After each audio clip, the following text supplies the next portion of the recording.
माँ तू सबसे प्यारी है, माँ तू जग में न्यारी है। माँ तू सबसे प्यारी है, माँ तू जग में न्यारी है। अपने आंचल में रखना, अपने आंचल में रखना। हमें वरदानों से भरना।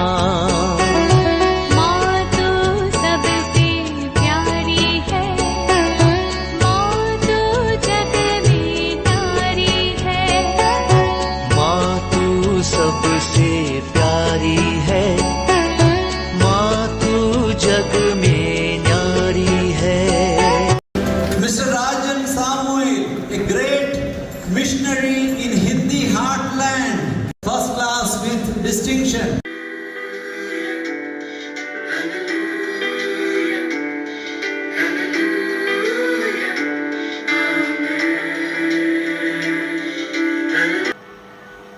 पिता, पुत्र और पवित्र आत्मा के नाम पर आमीन। आप सबों को जय यीशु। कैथोलिक चर्च के खिलाफ कुछ लोग संत पापा के विषय में, कैथोलिक चर्च के विषय में जो झूठे आरोप लगाना क्लासेस के द्वारा यूट्यूब वगैरह में अनेकों ऐसे झूठी शिक्षाएं। मैंने 24 तारीख को जैसे प्रकाशना ग्रंथ अध्याय 17 में उस महावेश्या, उस हिंस्र पशु पर सवार उस स्त्री, वहाँ उस पशु का 10 सिर के विषय में, सींग के विषय में, 7 सिर के विषय में, ये सब क्या है, क्या अर्थ है, और 7 पहाड़ और रोमन चर्च अनेकों झूठी शिक्षा जो होता है। रोमन कलीसिया है, रोमन कैथोलिक चर्च है, वो महावेश्या है, पोप है, और इवन पवित्र मिस्सा में जो शरीर रक्त को ग्रहण कर रहा है उसको भी इस प्रकार के शैतान के पूजक लोग उसके खिलाफ बोल रहा है। देखो मदिरा पी करके उन्मत्त है, वो प्रभु का शरीर रक्त ईसा मसीह ने स्थापित किया हुआ उस मिस्सा बलिदान के खिलाफ बोलने वाले, वो लोग स्वयं इसको नहीं मनाते और उसके खिलाफ बोल रहा है। तो उस क्लास में 24 तारीख को मैंने क्लास लिया था, मैंने उसके अंदर प्रूफ कर करके बताया ये जो लिखा हुआ रेवलेशन चैप्टर 17 प्रकाशना ग्रंथ अध्याय 17 में लिखा हुआ वो स्त्री किसी एक व्यक्ति नहीं, लेकिन वो पुराना पैगन रोमा साम्राज्य, जिस रोमा साम्राज्य में मूर्ति पूजा, देवी देवताओं की पूजा और इवन सम्राटों की पूजा करवाता था, जो सम्राटों की पूजा नहीं करने वाले ख्रिस्तियों का वध करता था, उसके विषय में लिखने वाला। और वो जो 7 पर्वत पर वो जो रोमा साम्राज्य है, वो पुराना रोमा साम्राज्य है, आज का भी नहीं है, पुराना रोमा साम्राज्य है, पहली बात। दूसरी बात, आज क्रिश्चियनिटी का जो सेंटर है वतिकन, वो उन 7 पहाड़ पर नहीं है। जितने भी लोग ये क्लास लेकर के लोगों को भ्रमित कर रहा है वो झूठी शिक्षा है। वतिकन हिल में वतिकन सिटी है, वो एक ही पहाड़ है और उन 7 पहाड़ों के बाहर, वहां से 2 किलोमीटर दूर में, उसके बीच में मैंने उस क्लास में दिखाया, उसके बीच में एक टाइबर नदी है। टाइबर नदी के पूर्व में जो स्थित जो 7 पहाड़ है, वहां पर रोमा साम्राज्य का जो हेडक्वार्टर रोम नगरी है। लेकिन उस टाइबर नदी के वेस्ट में, पश्चिम साइड में जो पहाड़ है उसको आजकल वतिकन हिल कहते हैं। उस वतिकन हिल में ही है जो संत पापा का या सेंट पीटर्स जो बेसिलिका है, ये सब जो बनाया। क्यों सेंट पीटर्स बेसिलिका उधर बनाया, उसके लिए भी मैंने बोला था, सम्राट नीरो ने हमारा पहला पोप संत पेत्रुस का वध किया था वो उसी जगह पर था। उस जगह को नीरोस सर्कस कहते हैं। वही वटिकान हिल में हुआ था। उसी वटिकान हिल में एडी 313 में सम्राट कॉन्स्टेंटाइन क्रिश्चियनिटी को फ्रीडम देने के बाद उसी जगह पर, क्योंकि लोग उनका तीर्थ यात्रा वहाँ चलता था, क्योंकि जो संत पेत्रुस का शहादत वहाँ होने के कारण, इसलिए लोग वहाँ तीर्थ यात्रा जाता था। वो लोगों का भीड़ देख करके कॉन्स्टेंटाइन ने वहाँ पर संत पेत्रुस का नाम पर, जहाँ उनका शहादत हुआ, जहाँ उनका कब्र है, उसके ऊपर ये महागिरिजा बनाया। ये सब हमने 24 तारीख के उस क्लास के अंदर देखा। आज के क्लास में मैं मुख्यतः एक और साक्ष्य देना चाहता हूँ। ये रोमा साम्राज्य में, ये रोमन चर्च के खिलाफ लोग बोलता है, सिखा रहा है। इसका एक अच्छा उदाहरण हम लोगों को पवित्र बाइबल में ही मिलेगा।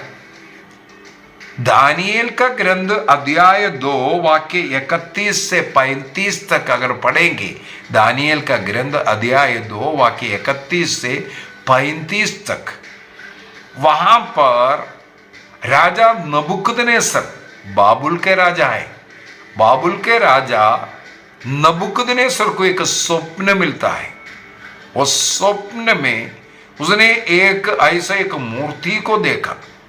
उस मूर्ति के विषय में उसका कई लोहों से, मेटल से उसको बनाया हुआ है, और एक ऐसा आकाश से एक पत्थर आना, उसके पैर पर गिरना, उस पूरा मूर्ति टूट फूट होना, और वो जो पत्थर आकर के गिरा, वो पत्थर धीरे धीरे बढ़ करके पूरे संसार में फैलने के विषय में एक स्वप्न था। दानिएल के द्वारा इसका अर्थ भी समझाते हैं।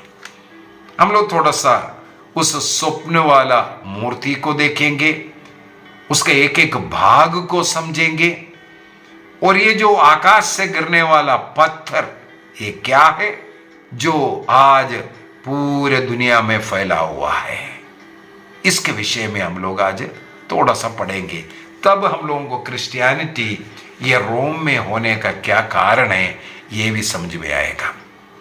सबसे पहले नबूकदनेस्सर ने जो मूर्ति देखा, उसका सिर का भाग सोने से बना हुआ, हेड गोल्ड से है। इसके बाद उसका चेस्ट और वो जो हाथ, दो आर्म्स, वो सिल्वर से बना हुआ है, चांदी से बना हुआ है। इसके बाद उसका पेट का पोर्शन और थाई का जो पोर्शन है वो ब्रॉन्ज से बनाया हुआ है। इसके बाद उनका जो टांग के नीचे की ओर वो लोहे का बना हुआ है, और फुट जो पैर का नीचे जो है, फुट का जो पोर्शन है वो लोहा भी है, आयरन भी है, और मिट्टी भी है, दोनों मिक्स कर करके इसको बनाया हुआ। इस प्रकार का एक मूर्ति को राजा नबूकदनेस्सर देखा, और उसका अर्थ दानिएल के द्वारा समझाते हैं। अभी एक पत्थर भी आकाश से आ रहा है, जिसे कोई हाथ से बनाया नहीं है, हाथ से काटा नहीं है, अपने आप आकर के गिरा है, ये बता रहा है।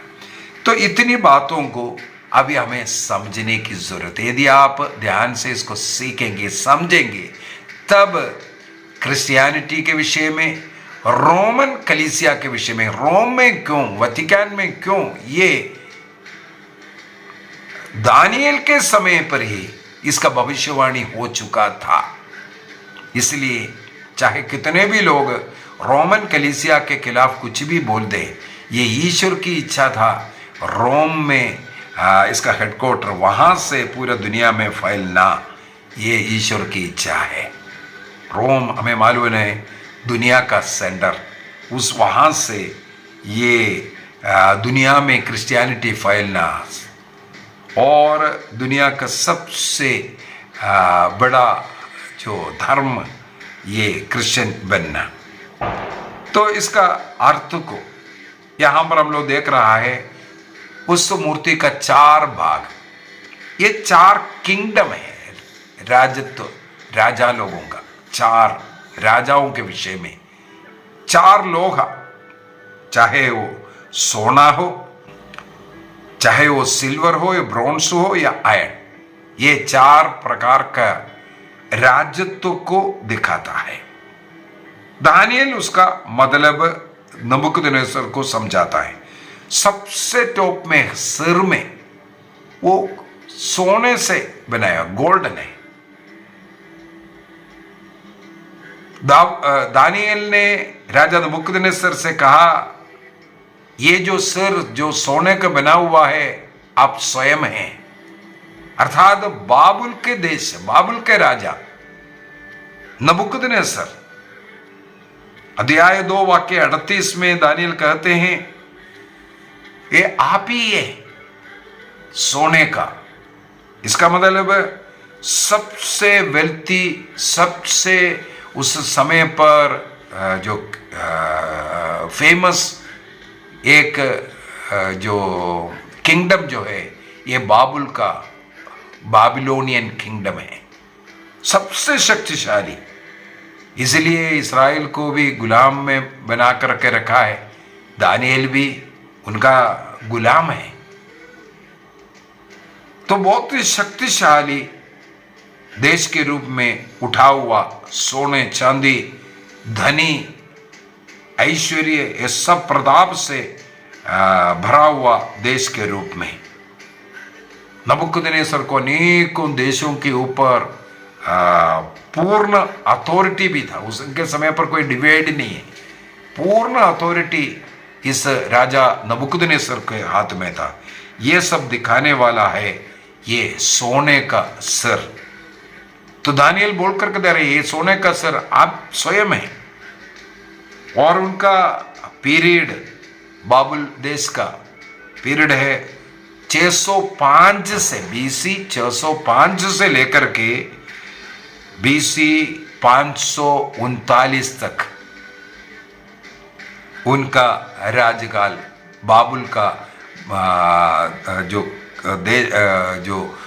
एडमिनिस्ट्रेशन का, जो राज करने का, किंगडम का समय था 605 से 539 तक।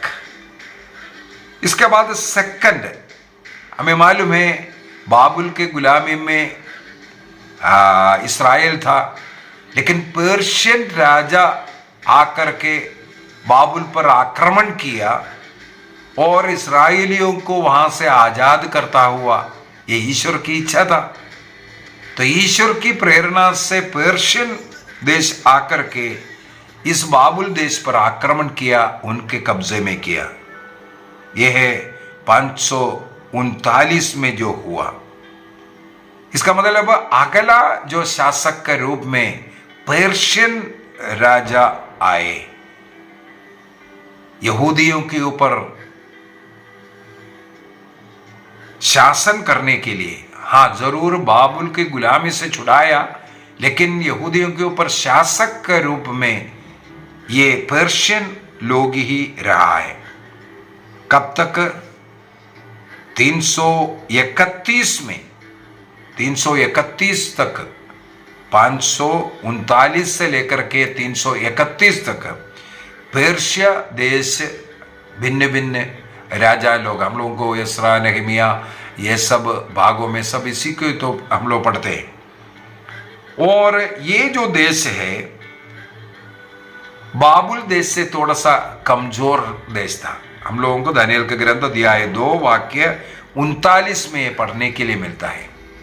बाबुल देश के समान, नबूकदनेस्सर के समान कोई राजा उनके साथ नहीं था, और उतना ऐश्वर्य, सामर्थ्य, फेमस नहीं था। इसलिए गोल्ड था बाबुल देश का राजा लोग, तो यहां पर उसको इसलिए सिल्वर दिखाया, थोड़ा सा और कमजोर दिखाया, पावर में हो, साइज में हो, या गवर्नमेंट का स्ट्रक्चर में हो, बाबुल से कमजोर था पर्शियन राजा, और मेदिया देश और पर्शियन देश, इन दो प्रकार का शासक वहां पर हम लोगों को मिलेगा। इसका मतलब पर्शिया का एक ही राजा एक जगह पर पूरा जगह को शासन नहीं किया, लेकिन कुछ भाग मेदिया का था, कुछ पर्शिया, इस प्रकार का शासन था मेदिया और पर्शियन। इसलिए बाजू दो आर्म्स को जो दिखा रहा है, छाती और वहां का पोर्शन, दो हाथ दिखाने का कारण यह है मेदिया को और पर्शियन को दिखाने के लिए। आगे हम लोग देखते हैं ग्रीक अलेक्जेंडर द ग्रेट आकर के इस पर्शिया देश के ऊपर, शासक के ऊपर आक्रमण करते हैं, और इजरायली लोग और उस प्रदेश पूरा ग्रीस देश का, ग्रीक हेलेनिस्टिक कहते हैं, उनके अधीन होते हैं। अलेक्जेंडर द ग्रेट के द्वारा आक्रमण कर, हमें मालूम है 3 वर्षों के बाद अलेक्जेंडर का अकाल मृत्यु हो जाता है।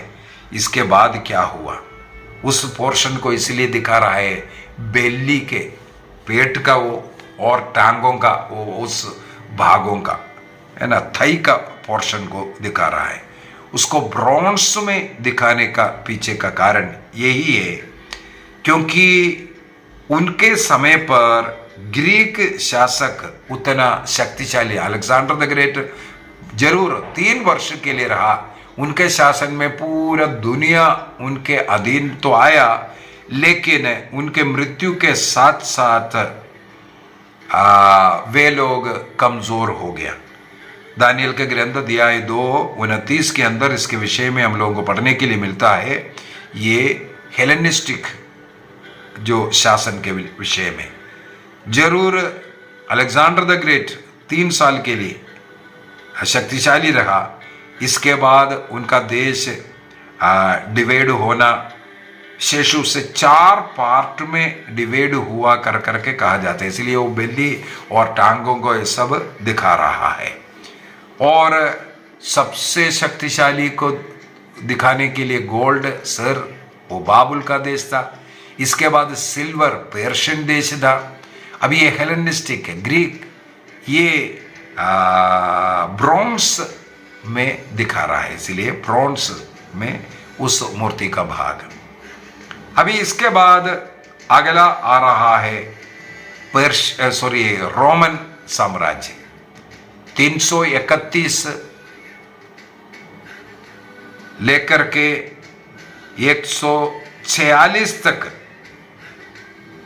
331 से लेकर के 146 तक उनका शासनकाल रहा ग्रीक का। तो 146 के बाद रोमा साम्राज्य आकर के BC 146 रोमा साम्राज्य आकर के उस प्रदेश को अपने कब्जे में करते हैं। उस रोमा साम्राज्य में मालूम है पूरे देश में उन लोगों का साम्राज्य था, फिर भी इसको स्वप्न में आयरन लोहे के टांग के समान दिखाया, लोहे का टांग का समान। इसको दिखाने का भी एक कारण ये कहा जाता है, उसी पीरियड में क्रिश्चियनिटी का आगमन हुआ। क्रिश्चियनिटी ईसा मसीह का जन्म कब हुआ? ये रोमन सम्राटों के समय पर हुआ था। कई क्रिश्चियन जो चर्च फादर्स, जो आदिम काल का जो चर्च फादर्स, जैसे आयरेनियस से मुझे पढ़ने के लिए मिला, हिप्पोलिटस, ओरिजिन और जो यूसेबियस जो होता है, वो पूरा पढ़ाई कर करके सब कुछ एक प्रकार का हिस्टोरियन है। उस हिस्ट्री लिखने वाला यूसेबियस, वो भी ये बताया जाता है, ये जो 4 लोहा ये जो दिखा रहा है, बाबुल का या पर्शिया का, ग्रीस का, और ये चौथा ये रोम के विषय में ही है कर करके सिखाते हैं। अभी लोहे का लेग है, पैर है, ये क्यों बता रहा है? दानियल का ग्रंथ अध्याय 2 वाक्य 40 से हम लोगों को ये पढ़ने के लिए मिलता है। लोहा तो स्ट्रॉन्ग तो होता है, वो पैर है, इसलिए उनके पैर के नीचे आने वाले उसको क्रश करना मतलब दबाने का शक्ति रखने वाला है ये पैर। और रोमा साम्राज्य के द्वारा इस प्रकार क्रिश्चियनिटी के ऊपर बहुत अत्याचार ये सब करने को भी ये दिखा रहा है। और 2 पैर होता है, ये रोमा साम्राज्य का एक प्रकार का डिवीजन हुआ था ईस्ट और वेस्ट में। ईस्ट में बाइसेंटाइन और वेस्टर्न एम्पायर, इस प्रकार का, इसलिए 2 टांगों को भी बता रहा है। इसके बाद वो फीट को देख लीजिए, वो लोहा और मिट्टी से बना हुआ है। अध्याय 2 का, दानियल का ग्रंथ अध्याय 2 वाक्य 41 में हम लोगों को मिलेगा। ये जो रोमन साम्राज्य का, इसके बाद उनके जो चीफ आर्मी चीफ है, उनके अधीन में अलग अलग पोर्शन में डिवाइड हुआ था। उस डिवीजन को विशेषकर जो 4 भागों में जो डिवाइड हो रहा है, ऐसे ऐसे जो डिवीजन को दिखाने के लिए भी इसको है। BC 146 से लेकर के इसके बाद AD 400-450 उस समय पर भी रोमा साम्राज्य यहाँ वहाँ था, लेकिन पूर्ण रूप से नहीं था, धीरे धीरे वो खत्म होना शुरू भी हुआ था। वेस्टर्न पार्ट में 476 तक रहा करके कहते हैं, लेकिन ईस्टर्न पार्ट में रोमा साम्राज्य बना रहा। वो 15वीं सदी तक ईस्टर्न पार्ट में रोमा साम्राज्य रह चुका है, लेकिन वेस्टर्न पार्ट का जो है वो 450 के बाद धीरे धीरे 476 तक रहा, खत्म होगा इसके बाद करके कहते हैं। अब यहां पर देखने वाली बात है, ये पत्थर आकर के पैरों पर गिरना और सब कुछ टूटना, इसके बाद वो पत्थर बढ़ना। अब ये पत्थर क्या है? बाइबल के अनुसार हमें मालूम है, पत्थर क्रिस्त को दर्शाते हैं। क्रिस्त कोई सृष्टि नहीं है, वो सृष्टि करता है, इसलिए अपने आप आकाश से, स्वर्ग से गिरा कर करके बता रहा है। इस मूर्ति के पैरों पर गिरना, अर्थात रोमा साम्राज्य जब चल रहा था, चाहे कैसे भी हो, उस समय पर ईसा मसीह का जन्म को दिखाता है। वो पत्थर आकर के गिरना और भूमि पर गिरा, और उसके बाद वहां से फिर वो बढ़ना, फैलना। जहां रोमा साम्राज्य का पैर, टांग जहां था, वहां पर वो पत्थर गिरना और वहां पर वो सेंटर, इसका मतलब वतिकान, वहां क्रिश्चियनिटी का सेंटर बनना जरूरी था। वहीं से वो बढ़ करके कैथोलिक चर्च, इसलिए पूरे दुनिया में, इसलिए उस चर्च को ही कैथोलिक चर्च कहा जाता है, कैथोलिक चर्च। तो ये क्रिस्त का ये इच्छा था। मत्ती का सुसमाचार अध्याय 16 के अंदर, इसलिए पेतरुस से कहते हैं तुम चट्टान हो, इस चट्टान पर मैं अपनी कलीसिया बनाऊंगा। देखो स्वर्ग से उतरी हुई वो पत्थर बोल रहा है, पेतरुस को बोल रहा तुम चट्टान हो, मैं संसार की ज्योति हूं। इसके बाद क्रिस्त कहते हैं तुम संसार की ज्योति हो, मैं संसार की ज्योति हूं, मैं संसार की ज्योति हूं बोलने वाला क्रिस्त। इसके बाद उनसे कहते हैं तुम संसार की ज्योति हो। उसी प्रकार चट्टान क्रिस्त है, और वो क्रिस्त, चट्टान रूपी क्रिस्त, पेतरुस को क्रिस्त से जुड़े रह करके, इसलिए एफेसियों के पत्र में हम लोगों ने अध्याय 2 के अंदर पढ़ा था, क्रिस्त कोने का पत्र है, नबियों और प्रेरितों के नींव पर पत्थर से बना हुआ, इसलिए पेतरुस के पत्र में पेतरुस स्वयं बोल रहा है, हमें आध्यात्मिक पत्र बन करके इस कलीसिया को खड़ा करना है। ये बात यहां पर हम लोग देख रहा है कि क्रिस्त ने अपना जो नीचे गिर करके जो पत्थर है, वो पत्थर पेतरुस रूपी कलीसिया से ये संसार में फैलना है, इसके विषय में वहां पर बताया। और वो क्रिस्त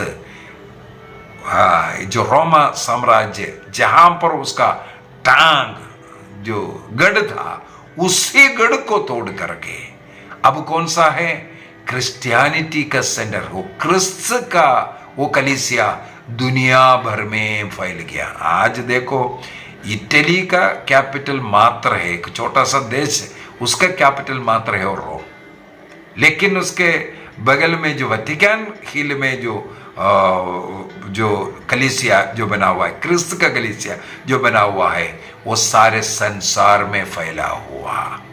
इसका मतलब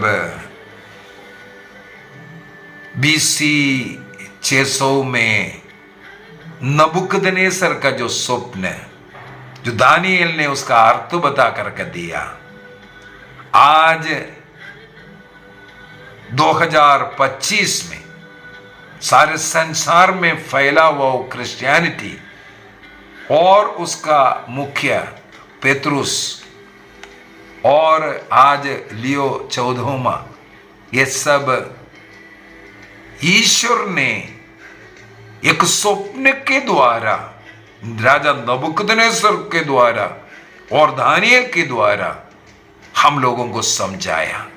वही आज कैथोलिक चर्च वहां पर रोम में, चाहे रोमन चर्च बोल रहा है, मैंने उसका अर्थ बताया, 7 पहाड़ के ऊपर नहीं है रोमन चर्च, पूरे दुनिया में फैला हुआ चर्च है। 7 पहाड़ का में केवल रोमन सिटी है, लेकिन वेटिकन सिटी इन 7 पहाड़ों में नहीं है। टाइबर नदी के पश्चिम साइड में वेटिकन हिल में जो है वो है। तो इसका कई खासियत है। क्रिस्त संसार में आकर के स्थापित करने वाला वो कलीसिया, वहीं से आगे जो बढ़ने के विषय में दानिएल के ग्रंथ अध्याय 2 वाक्य 44 में, दानिएल के ग्रंथ अध्याय 2 वाक्य 44 में इन राजाओं के समय पर ये घटना हुआ है करके लिखा है।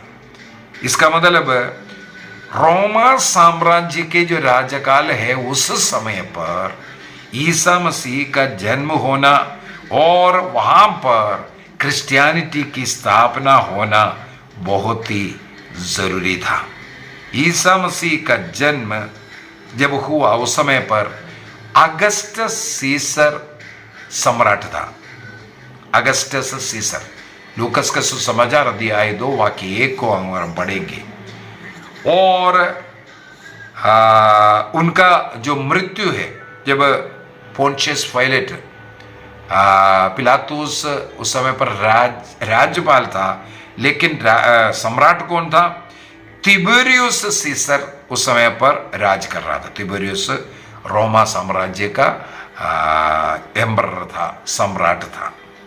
और ये दानिएल का ग्रंथ अध्याय 2 वाक्य 44 का पूर्ति हुआ है करके हम लोग इससे पता चल सकता है।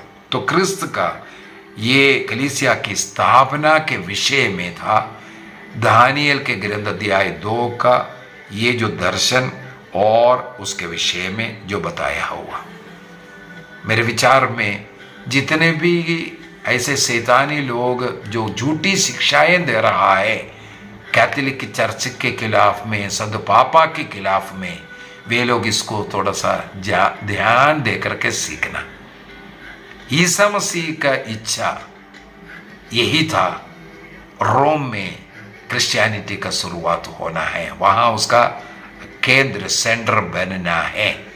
और ईश्वर की इच्छा इस स्वप्न के द्वारा BC 600 में इसको दिखाया और 2000 वर्ष पहले अर्थात करीब 600 वर्षों के बाद वो घटना हुआ है। उस स्वप्न के 600 वर्षों के बाद वो घटना हुआ। ईसा मसीह स्वर्ग से आया हुआ वो पत्थर है। वो आकर के उन राजाओं का उन शासन वो सब समाप्त कर वहां क्या हुआ, क्रिश्चियनिटी शुरुआत हुआ, आज दुनिया में फैला हुआ है। ये पूर्ण रूप से पूरा हुआ इधर। ये हमें प्रभु को धन्यवाद देना चाहिए, ना कि कलीसिया के खिलाफ बोलना। क्रिस्त ने स्थापित किया हुआ एकमात्र कलीसिया कैथोलिक चर्च, उस कलीसिया से जुड़े रहने का मतलब है क्रिस्त का शरीर से जुड़े रहना। क्रिस्त का शरीर से जुड़े रह करके हमें एक पवित्र जीवन जी करके उस स्वर्ग राज्य का जीवन जी करके हमें उस स्वर्ग प्राप्ति करना है। यही क्रिस्त का उद्देश्य है। इस कलीसिया का स्थापना का उद्देश्य भी है ये। इसी कलीसिया से साक्रमेंटों को लेना, 7 साक्रमेंट है, पाप स्वीकार है, बपतिस्मा है और पवित्र यूकरिस्तीय बलिदान है। इसमें भाग लेकर के उस आनंद जीवन में प्रवेश करें। यहाँ समाप्त होने वाला जीवन नहीं है, हमें मुक्ति देने के लिए क्रिस्त आया। वो मुक्ति क्रिस्त के शरीर से जुड़े रहने से, इस कलीसिया से जुड़े रहने से वो संभव है। प्रभु हम सबों को आशीष दे, पिता पुत्र और पवित्र आत्मा के नाम पर आमीन। आप सबों को जय यीशु।